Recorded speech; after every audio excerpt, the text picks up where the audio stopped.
Welcome to the My Aggie Nation Podcast segment 2. This is the one that we're recording for video, so we have to, separate. I am, again, Travis Brown. Over there, welcoming to the podcast, Alex Miller. Down there, Zach Taylor. If you look on this Zoom, if you're listening to the podcast, you have no idea, but that's okay.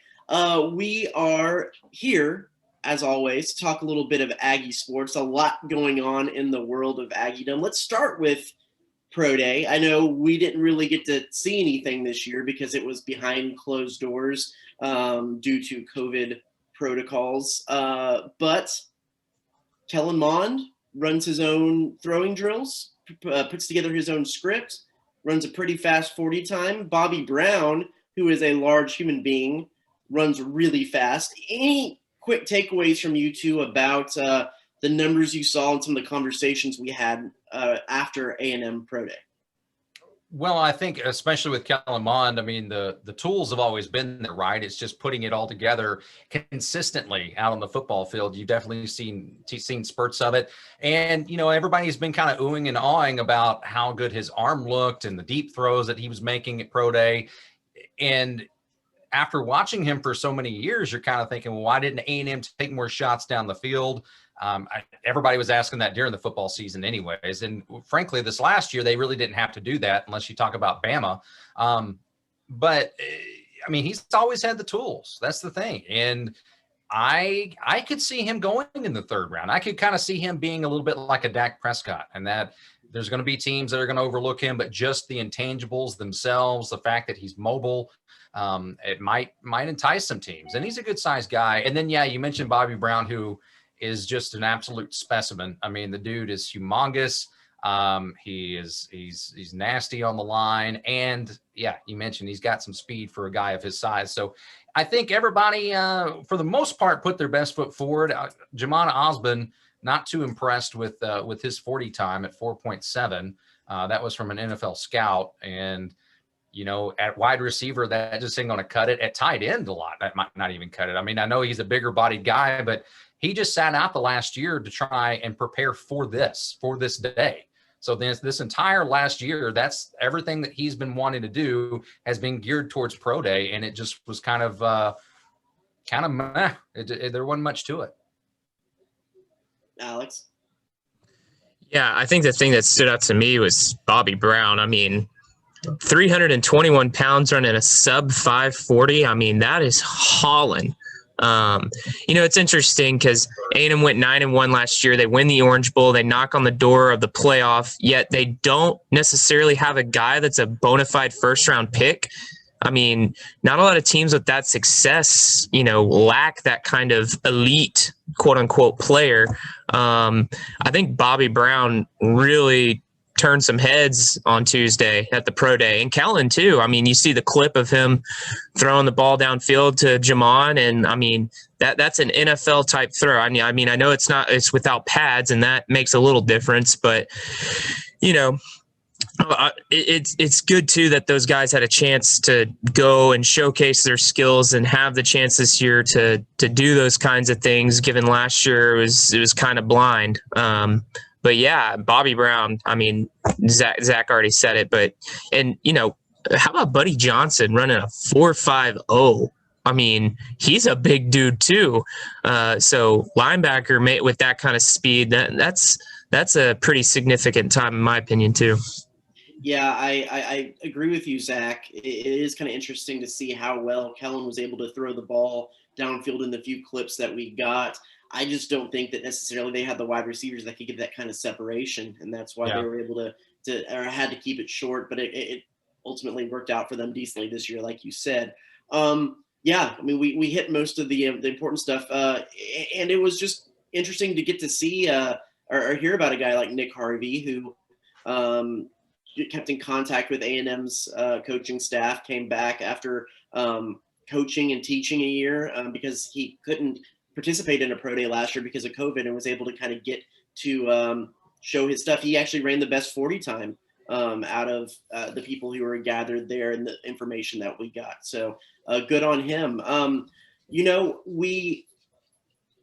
We'll move on a little bit. We'll have plenty of time to talk about spring footballs, considering that we haven't necessarily gotten to talk a whole lot about spring football because of pro day happening. So we'll move on a little bit to Diamond Sports. A&M coming off a big win against Texas this past week, showing that they have the kind of caliber of pitching to go against a midweek top 5 team, top 10 team, depending on the poll, and the offense to get the job done.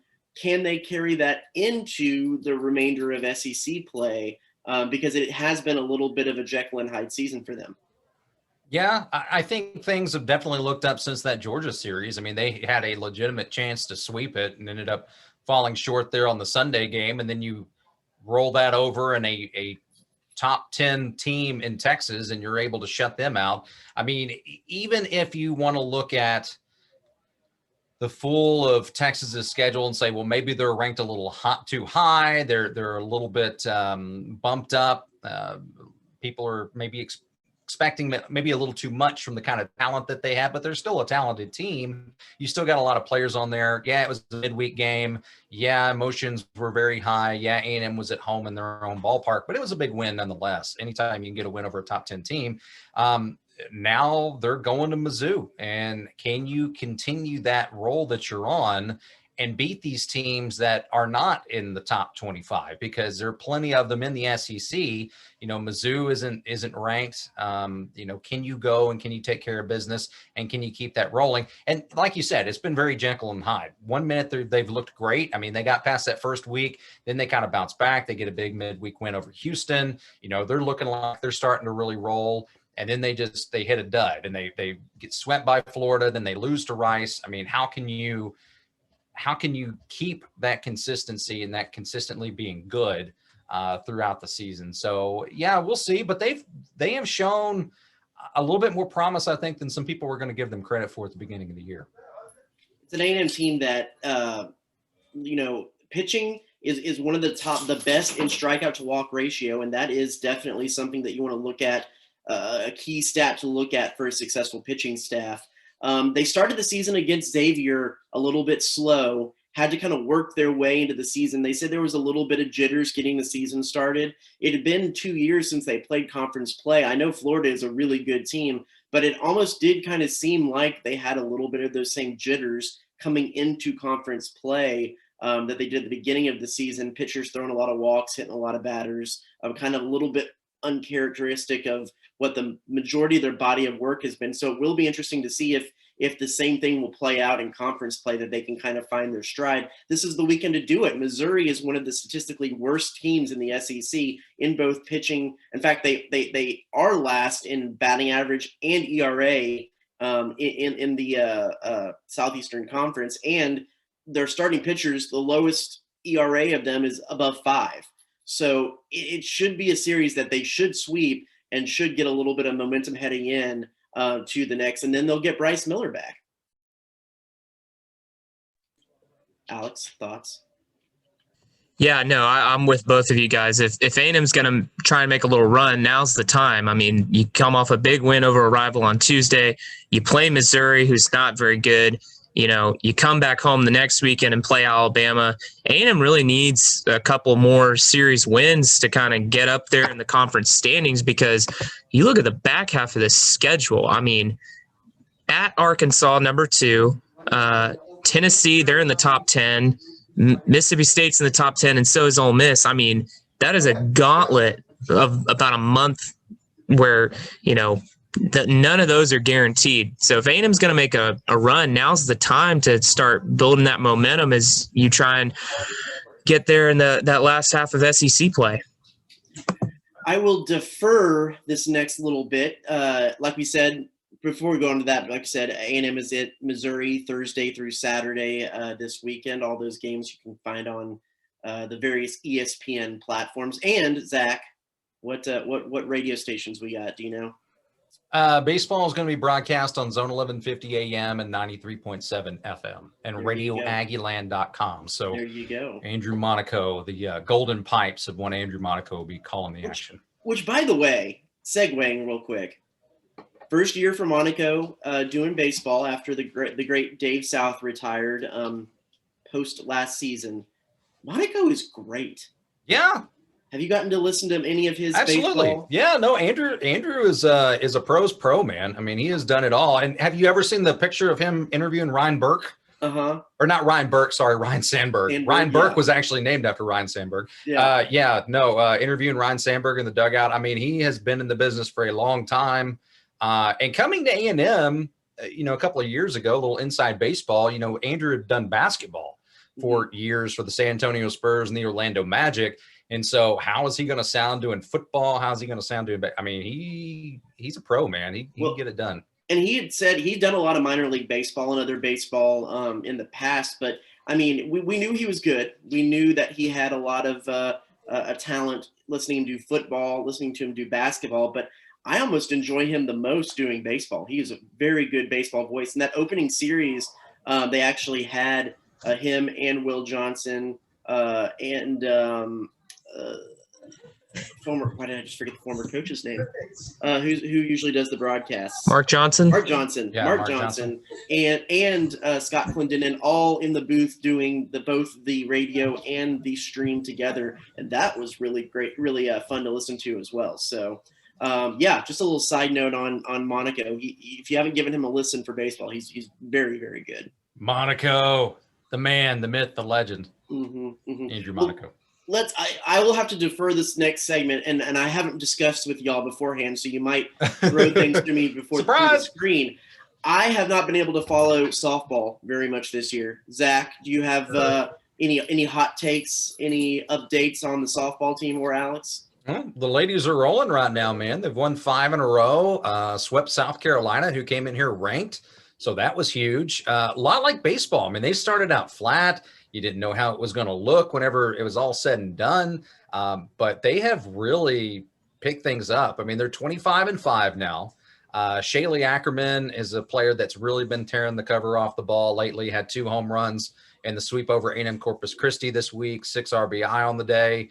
Haley Lee continues. It seems like every other game she's going yard, sometimes multiple times.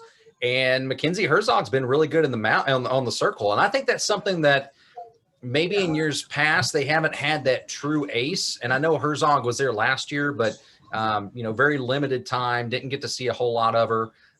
But she has been really, really good in the circle that a lot of the players have. And so I think softball is really playing with house money right now. Granted, they're heading to 4th ranked Alabama this week, so we'll see how that works.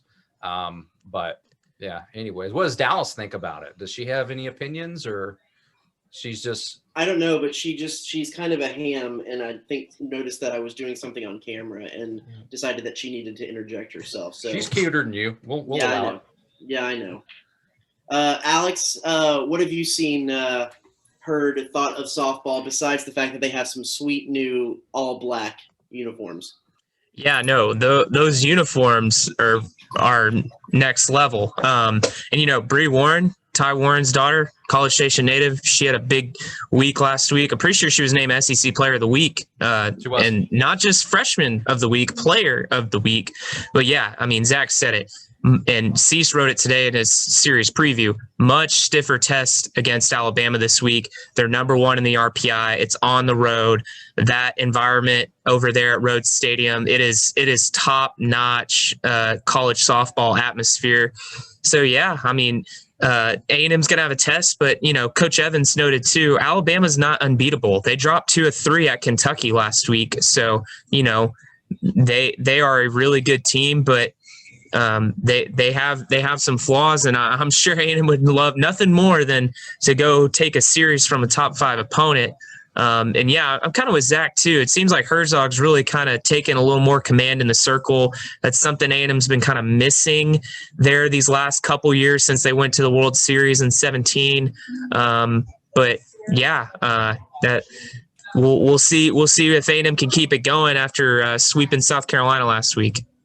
Let's close out the podcast, shifting gears one more time to something that me and Zach have kind of worked on over the last week, and I've been here 5 years now, written a whole lot of stories. This might be the single most impactful story that I've ever come across. That is the story of golfer Sam Bennett of Texas A&M.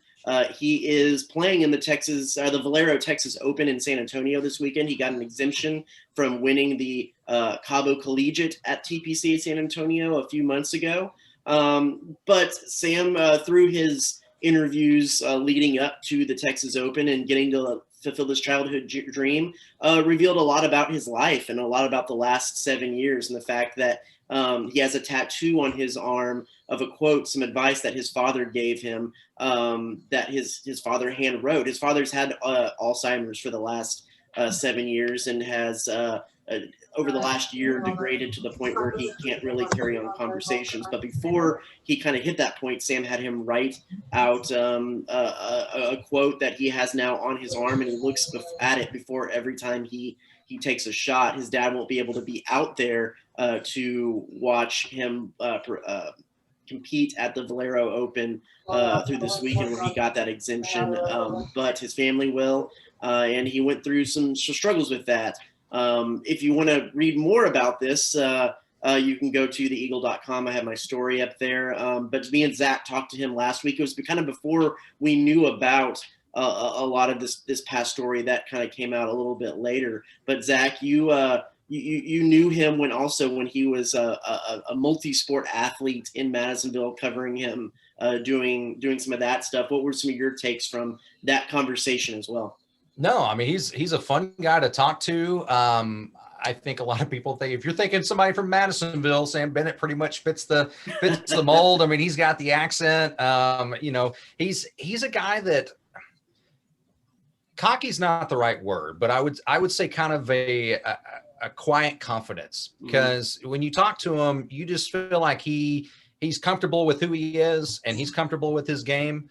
A guy who never took any golf lessons. I was shocked when he told us that, combined with the 9-hole course. I know he had talked to Golf Digest a little bit about it, but the 9-hole golf course that he grew up playing at there in Madisonville, and talking about being out there in flip-flops and no shirt on and stuff. And I'm like, man, that sounds like East Texas. I feel like I'm back home already. But the fact that he was able to, despite never taking any lessons, despite playing on a 9-hole golf course, he was able to turn himself into one of the best amateur players going right now.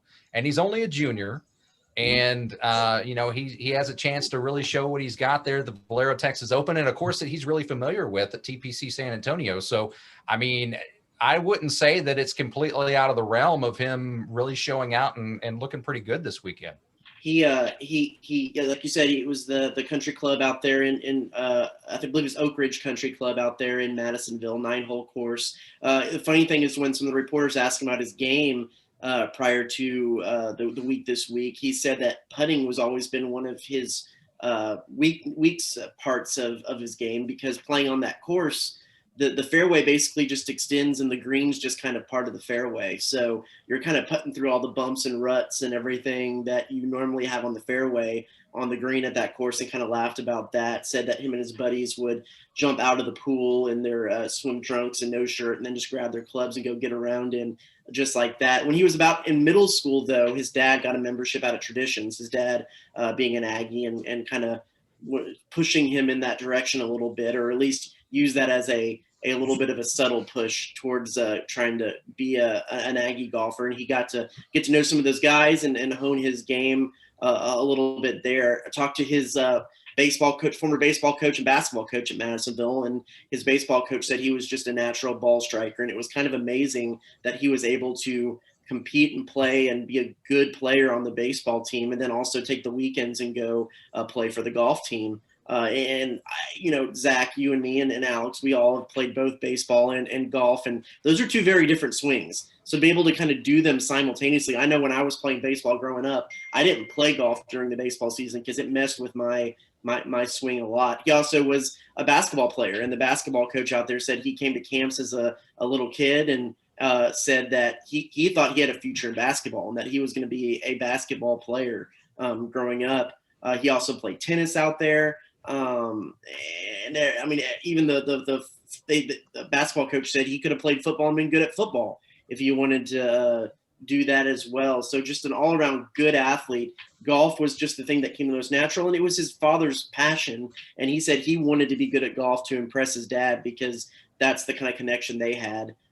He says he goes home and visits his dad once a week, even though he's not quite sure if he remembers him at this point, but said, he hadn't won a golf tournament in his college career until that Cabo Collegiate a month ago, and then won another one last week and was the SEC golfer of the year. So definitely one of the most fascinating and intriguing stories I've come across here.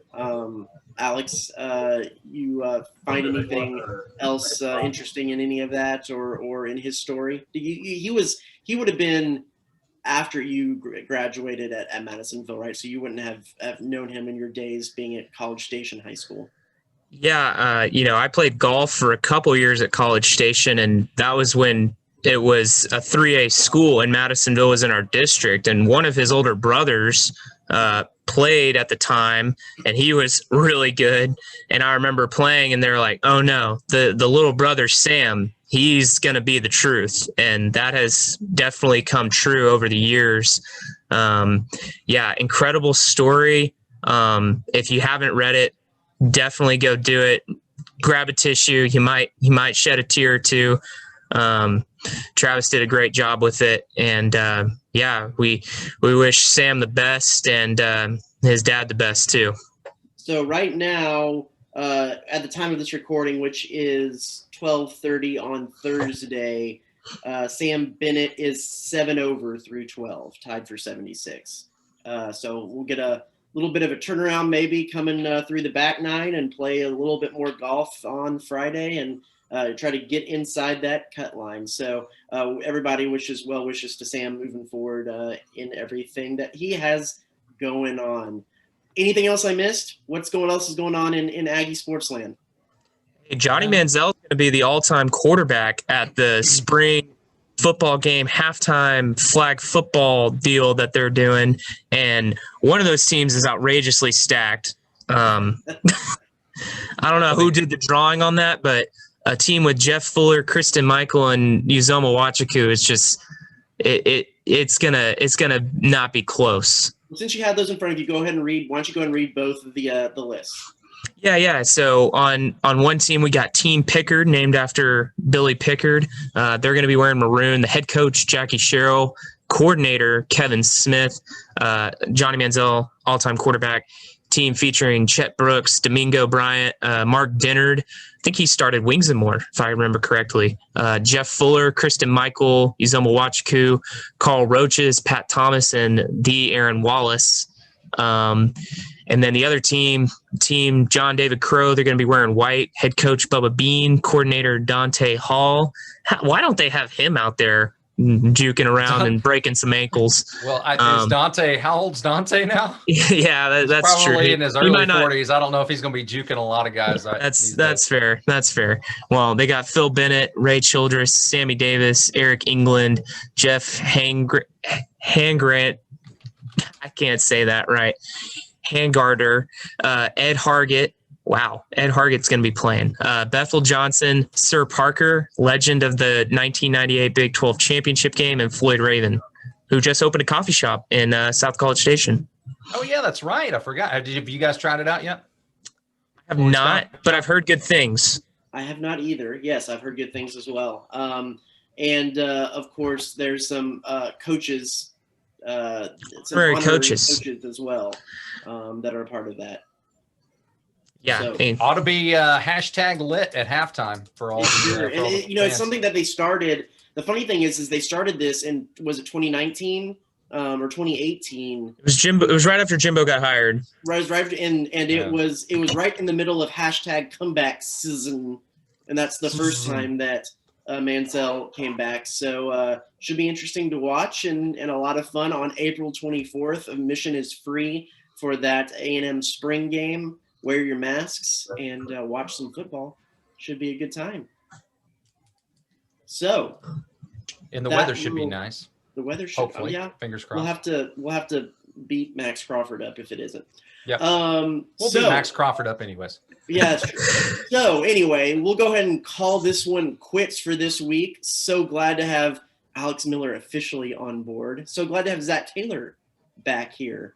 Yeah. So for those two knuckleheads, I'm Travis Brown. This is the My Aggie Nation Podcast, and we'll see you next week.